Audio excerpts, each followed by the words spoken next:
What's up, ladies and gentlemen? I'm Marcus. And I'm Shelby. And we are Crugers with the C.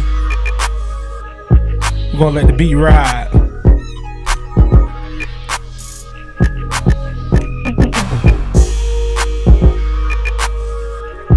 Oh, this is gonna be there's a hard episode right here. Nipsey Hussle featuring Kendrick Lamar, Dedication. That's the track to this song.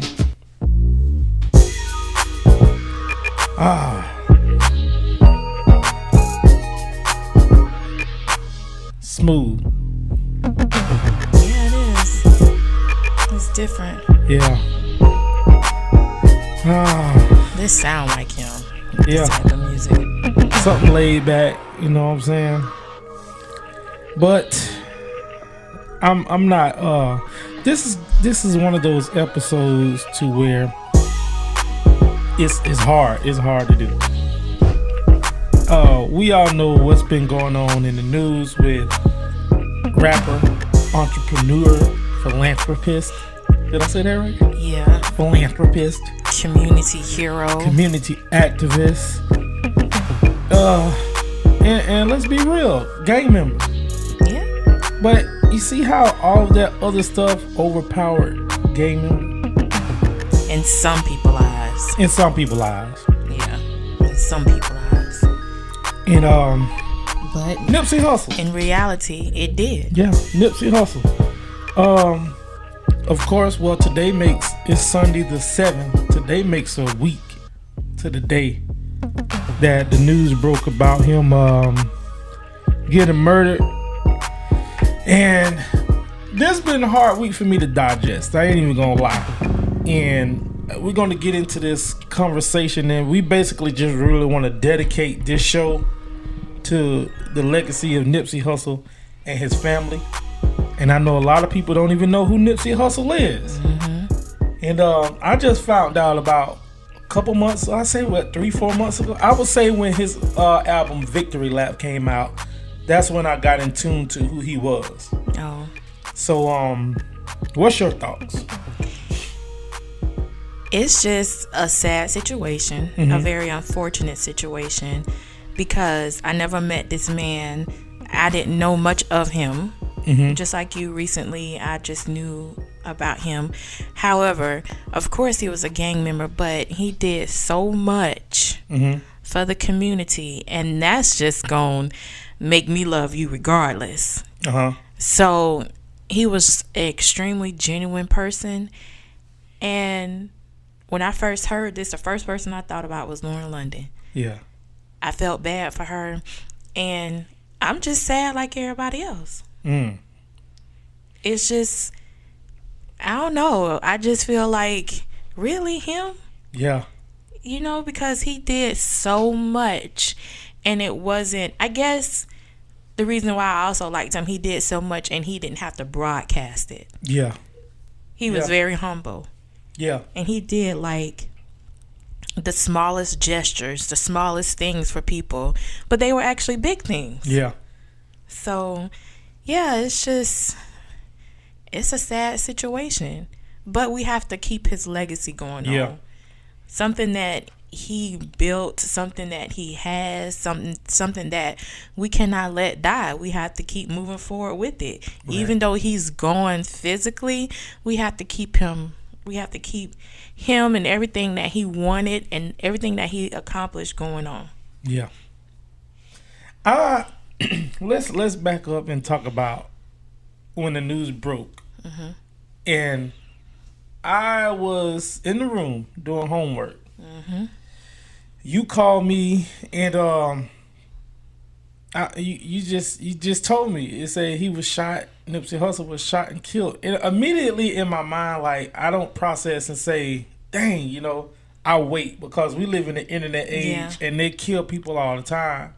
But this is one of those instances where I wish it was a spoof. Yeah, because I questioned Paige. Because Paige told me. She was looking on her phone and she was like, some guy, she didn't know who he was. named Nipsey Hussle was shot dead. I was like, where you reading that at? I was like, you for real? And she was like, it's on the Shade Room. I think that's where she read it at. And then I went on my phone. No, that's when I called you and I told you. And yeah, it was true. I went on my phone and it was all over, of course, the internet, and it was just there. And like you said, I was like, okay, I hope this is a really bad April Fool's joke, because it was time for April 1st. Right. Keep going, honey. But it was just a shock to all of us. A real big shock. Yeah, I'm sorry, I had to step away for a second. But it was one of those things to where I just knew, I was saying that I hope this is not real. I hope that it's fake. I hope that it's a spoof, because I had been listening to him now for a couple months and just listening to his music. Yeah, it's hip hop. But at the same time, it's so much motivation in it. It's so much energy in it, to where it's telling you, listen, you could do this stuff.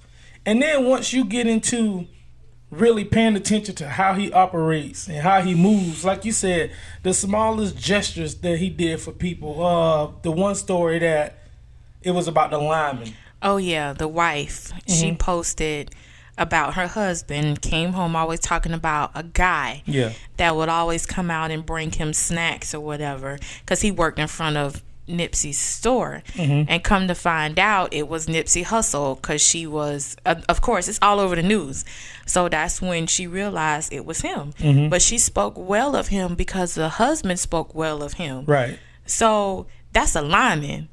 Nipsey Hussle is a celebrity. Right. And he wasn't too bougie, wasn't too snobby, his head wasn't too big up in the clouds, where he didn't speak to the ordinary, everyday people. Yes. So, like I said, this felt worse than Tupac to me when Tupac got killed. Yeah. And now I can see how people back in the days when Martin Luther King, Malcolm X, when those people were assassinated, I can only imagine how they feel now. Even though a lot of people don't even know who Nipsey Hussle was, but the things that he did in his community.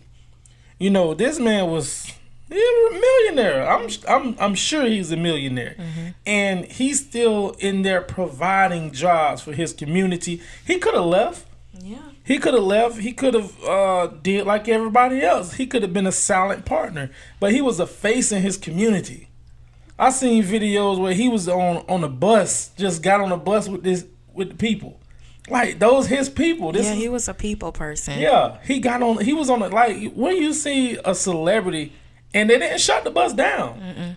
Like the last time I heard something like that was when Jay-Z took a train somewhere, and he was sitting in there. He was talking to a lady, but they kind of had to shut it down a little bit because it was so many people drew there. But he was like, Nipsey was in the community with his people all the time, and so many people was hurt. Even the authorities. Even the authorities are upset because a gang member got killed. Just think about that, y'all. Just process that for a minute. But go ahead. I'm just saying, just process the police departments and whoever in the community, the higher ups are upset because a gang member is dead. And see, that goes back to the actual essence of gang members, because when gangs first were created, they weren't created to be villainized. It kind of got into that, but gang members were actually created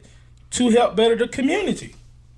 So if anything, he took it back to the essence of what gang membership meant. It was just had to protect certain parts of your neighborhood from the police. So when you say gang member, they made it out to be something like where 2 or 3 people are gathered together doing an illegal activity. That's a gang. So if you really break it down, when you have people in impoverished communities and you have outside influences, people who are in authority that abuse their authority, that come up and try to do whatever they want to do to you, and you rebel against them, yeah, that's going to be illegal. They're going to make it illegal, but really, gang members wasn't supposed to be villainized. They were just community protectors.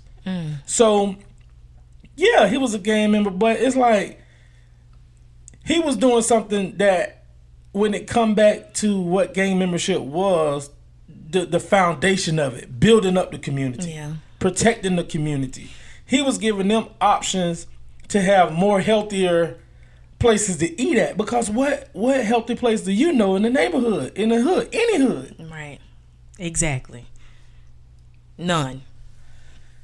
We have a docket set up, so I feel like it's so easy to just like go into different things, but we really have a format that we want to go by, and then we don't really do formats on this show. But the first thing we wanted to talk about was what? His music. His music. Okay, you never consumed any. No, I haven't. This is my first time actually hearing what you open up with his music. I didn't know. You didn't know what? I didn't know that he was a I'm gonna say, I guess, successful rapper. I didn't know. I didn't know of him, period. Right. And then when I did come across who he was, I saw an interview of him talking about his music, but other things like investing in real estate and all that. So that's what made me like, really? Yeah. And he was he was already young, but he was much younger in this interview that I saw. So for him to have that thought process, that's what, intrigued me, because I was like, he not worried about no chains or all the materialistic things. But the last time he checked, he had 5 chains on his neck. He did now. Listen now, he had both. He has both. Somebody gonna get that, because that's one of the songs he got. But I mean, the interview with the Breakfast Club, he was chained up. Yeah. But he also has real estate. Right. But anyways, we talking about his music. Go ahead. I guess you can talk more on that, because I know about the other side of him. Yeah, I'm not sure how I actually came across his music. I think it was a Breakfast Club interview. But he was so smart and strategic. Even when you go back and look at the Breakfast Club interview, he was talking about how he was in trouble when he got a deal. And how he made sure he got the deal, and once he got the deal, he had the money to fight his case. Right. And then he was talking about when he did the Victory Lap album, how he didn't want to mention it or whatever, because he wanted to wait until the once you do you announce certain things, you have 30 days of press. So that 30 days of press rolled right into his album being released. So he created that buzz, like small stuff that people don't think about. But I believe that's how I heard about his music. And of course, I listen to different types of music. I don't just listen to gospel. I listen to stuff because I never know what I might learn from something. Right. And just the overall feeling I got when listening, it was street. He is street. Yeah, it's rugged, but it's also something in it that just is different. It's like a great production. It's like how you expect certain rappers to give you a certain feel. This was that. It was like top echelon music. Yeah. I can imagine that. I may have to go back and listen to some of his music. I will. Not may. I will. I just haven't got a chance to.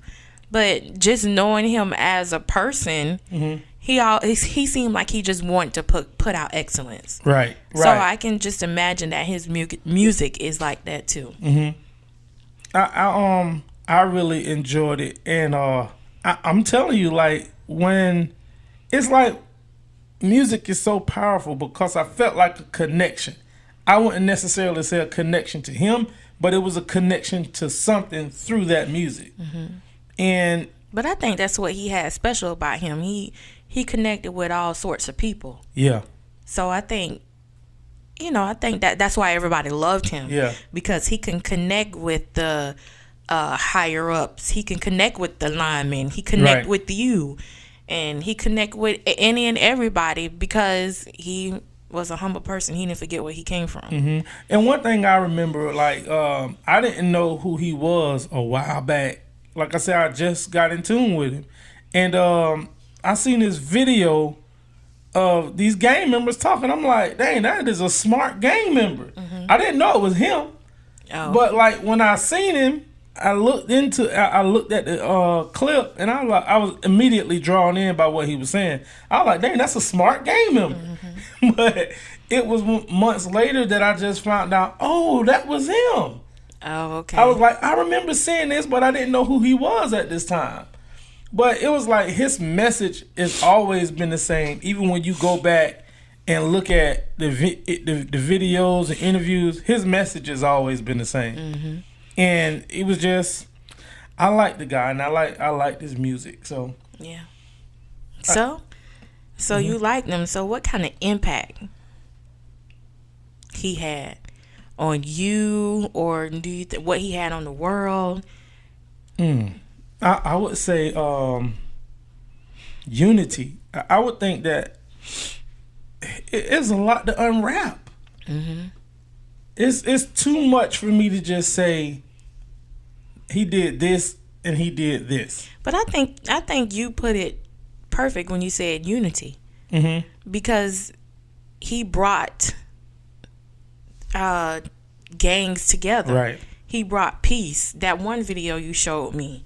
Which one? The one where he was rapping with somebody that was a blood. Oh yeah, and he was YG. Him and he's a Crip and YG is a blood, and they were rapping together. Yeah, so that was like something. That's a big deal. And yeah, and like when even when you look at that video and then you break that down, it's like the video is one side is blue, one side is red. One of them wearing blue and one of them wearing red. And they stepped over. And they stepped over those lines and crossing each other's lines. Right. And you know, it was like, that was symbolic to me because it's like, we're crossing this line. We are not what you think we are. Mm-hmm. You know, and YG, I believe, own his own stuff as well. Mm. You know, so it's like, we have businesses, we own stuff. Y'all put us in these situations, and when we come out of it, y'all put us in these boxes. Yeah, they put us in boxes. Yeah. But I like the way that he defied and just, I believe he changed the culture of stuff, because after his death, and I don't want to jump the gun, but you see the unity. Mm-hmm. Yeah, you see a couple of things happening, but you see the unity. Yeah. You know, so it was like, I believe that he did certain things that Snoop couldn't do. Mm-hmm.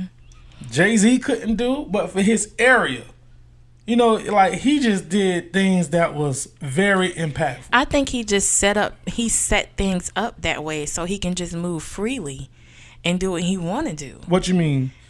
Like, I feel like Snoop and Jay-Z they have the money to do all or whatever they want to do, but I do think they have restrictions, or they have boundaries, or they have a lot of people that probably can stop or pull back some money from them, or stop them from doing something.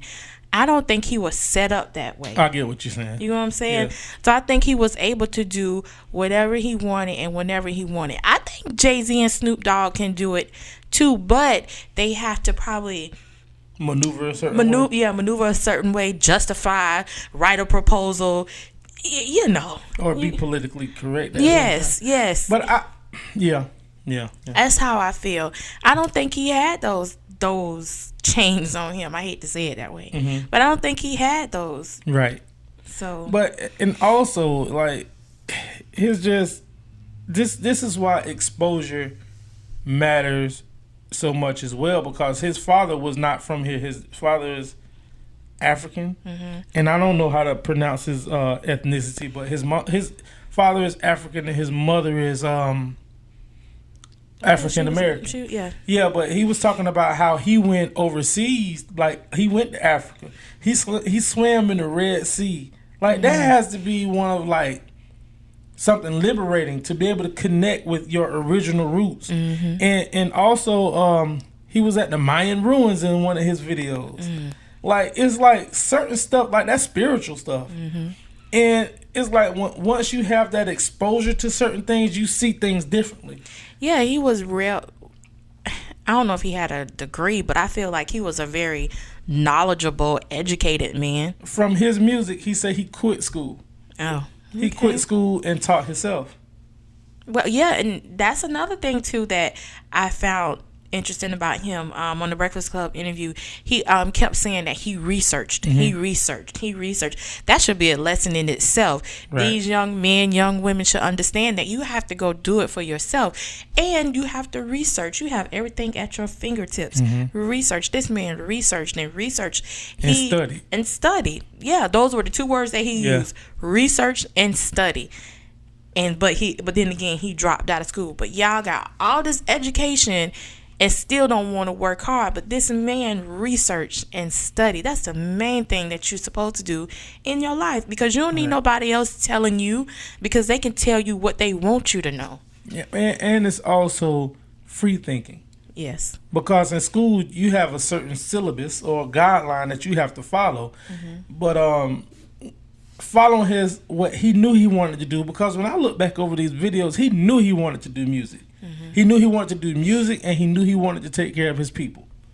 And that's what he did. Exactly what he did. Yeah. So as far as impact, I know he impacted a lot of people. It was one video that was shown online, and it was him. I believe it was a Maybach. Like, he was in his neighborhood in the Maybach. And they're talking to this older guy, and you could tell that this guy had been through life. And he was like, well, Nip gave me the job, and he said some more people, and this is a team effort. So he had a team, but he was like, the Nip gave me the job. So then you see those two, Nipsey and the guy, interacting with each other. And then they're about to pull off, and Nipsey said, matter of fact, come get in the car with me. So he put the dude in the car. Now, this is a dude from the community. You don't have to put him in your car at all. He put him in that Maybach, like he provided a way for his people to experience things that they probably would never experience. So you think, for instance, like somebody who never been in a fancy car, or a kid who never seen this type of car, and they're in that car. But to get back to the story, he put the guy in the car, and they just riding, and then on the behind the scenes, you see them listening to old school music. They dancing and singing and stuff. But then he take him out to get a haircut. He take this dude to get a haircut, and the place that the salon where he got his haircut at was a actual property, I believe, that he was invested in. So once he left that, he took him to get some jewelry. He took the dude out, bought him a chain or something like that. And the dude was like, I feel real good. And after that, he took him to eat.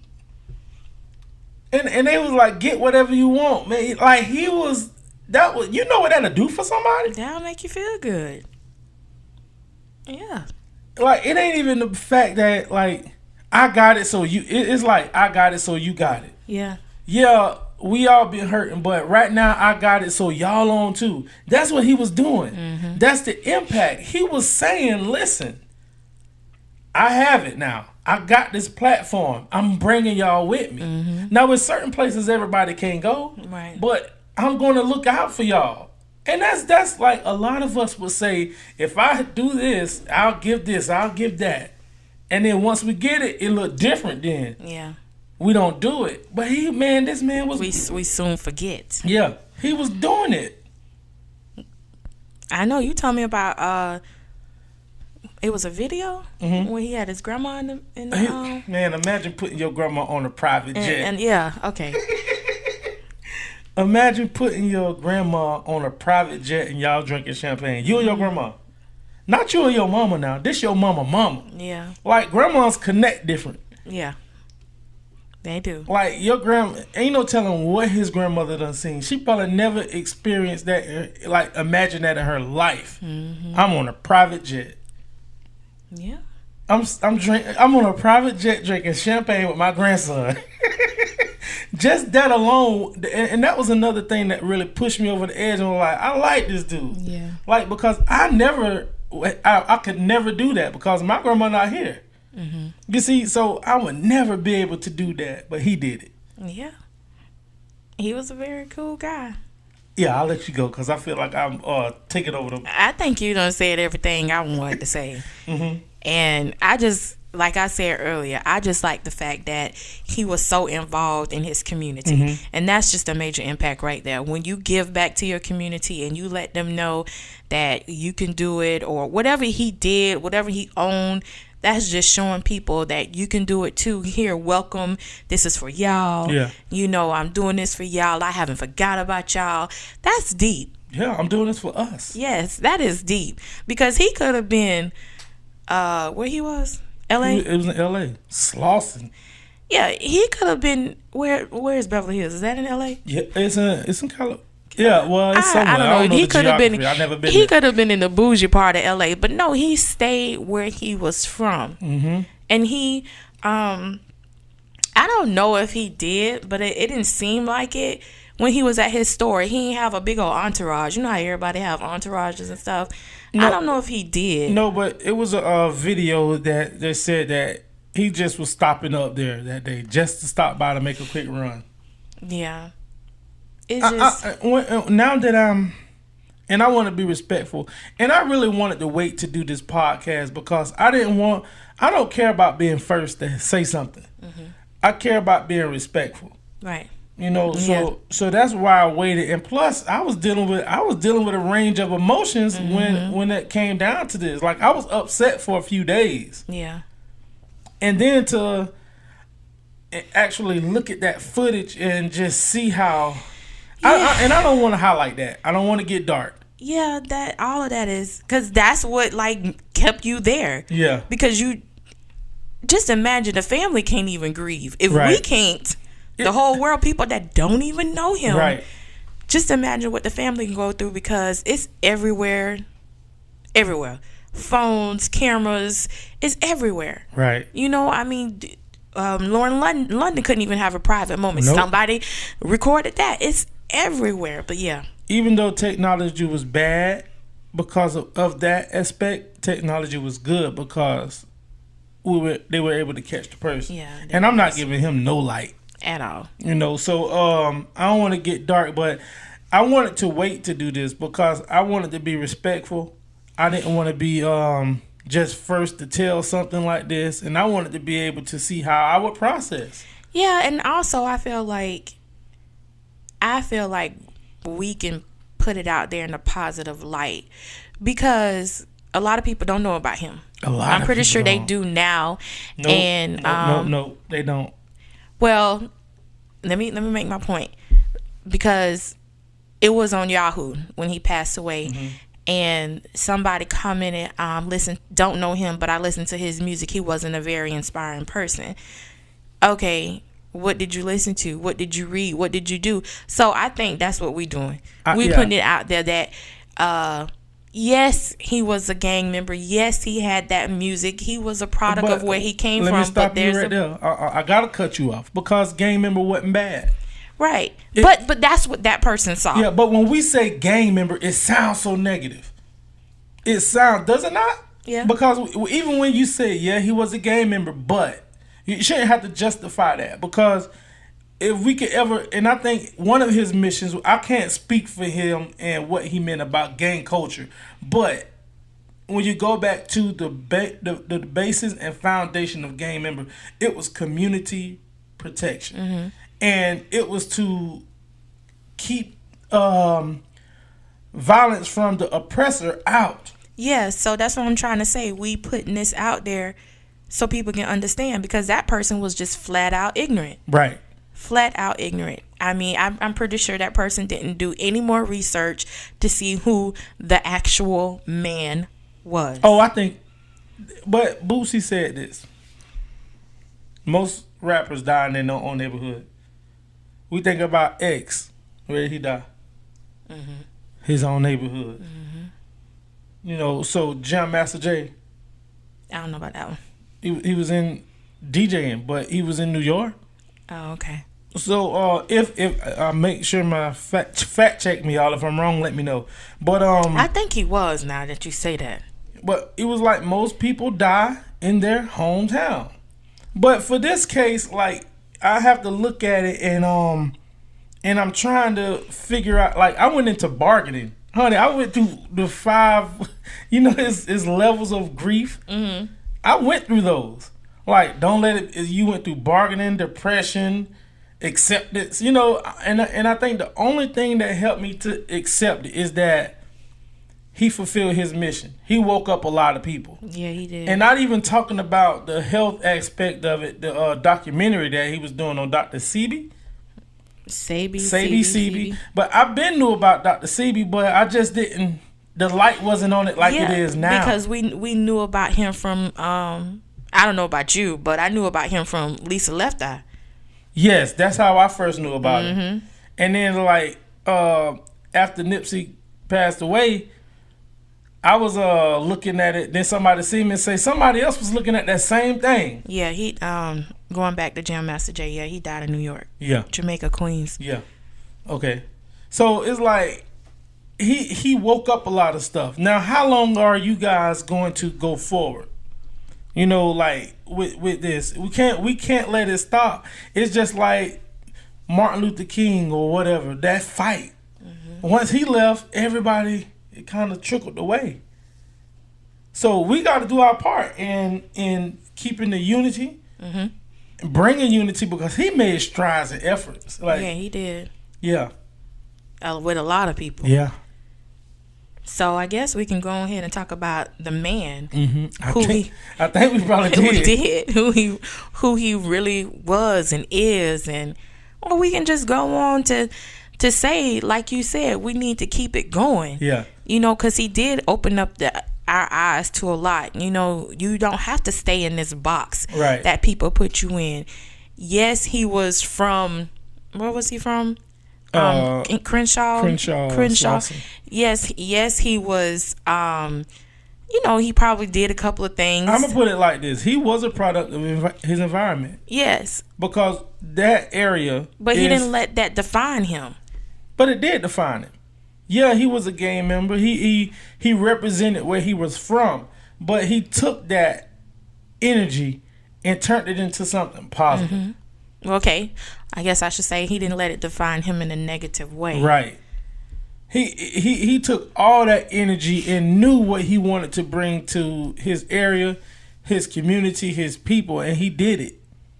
And it was if I want to make sure I got this story right, because his last tweet was like, "It's a blessing to have strong enemies." Mm-hmm. Now, don't quote me on this. Do your own research. I did do my research, and I just want to make. It's been a while since I read it, because I kind of had to step back and take myself away from this for a while. It's so much. Yeah, but it was like, it's a blessing to have strong enemies, and everybody wanted to know what that post meant. Now, when we looked online, when I looked online and I did a little bit of research, it was talking about, it was an ex-gang member. I believe he was a blood. And him and Nipsey bumped into each other. He said when they saw each other, they immediately kind of went into defense mode. Mm-hmm. He said, but Nipsey stepped back and talked in a calm manner, like, hey, let's talk. We need to talk. So it was basically handling it like an adult. And he said after they talked, they saw common ground. Mm-hmm. And the talk was about putting to rest a lot of the beef between the gangs, the rival gangs. This story in a nutshell. So he was saying, let's put it together, let's put this to rest, and let's move forward, and let's do some stuff that's positive. So right then he was like, that dude, him and that guy connected. Mm-hmm. He was like, yeah, we supposed to be natural enemies by territory or blood. I mean, by territory or gang affiliation. But, like, let's see each other as men first. And that created an understanding. Now, how the strong enemy line tied into it, because this guy that he was with was probably actually powerful in the game. Mm-hmm. So he was able to sit certain things down and say, hey, let's not do this. He was an influencer as well. Oh, okay. So that, and then, like, you seen Bloods and Crips in the same picture, taking pictures and stuff together. Mm-hmm.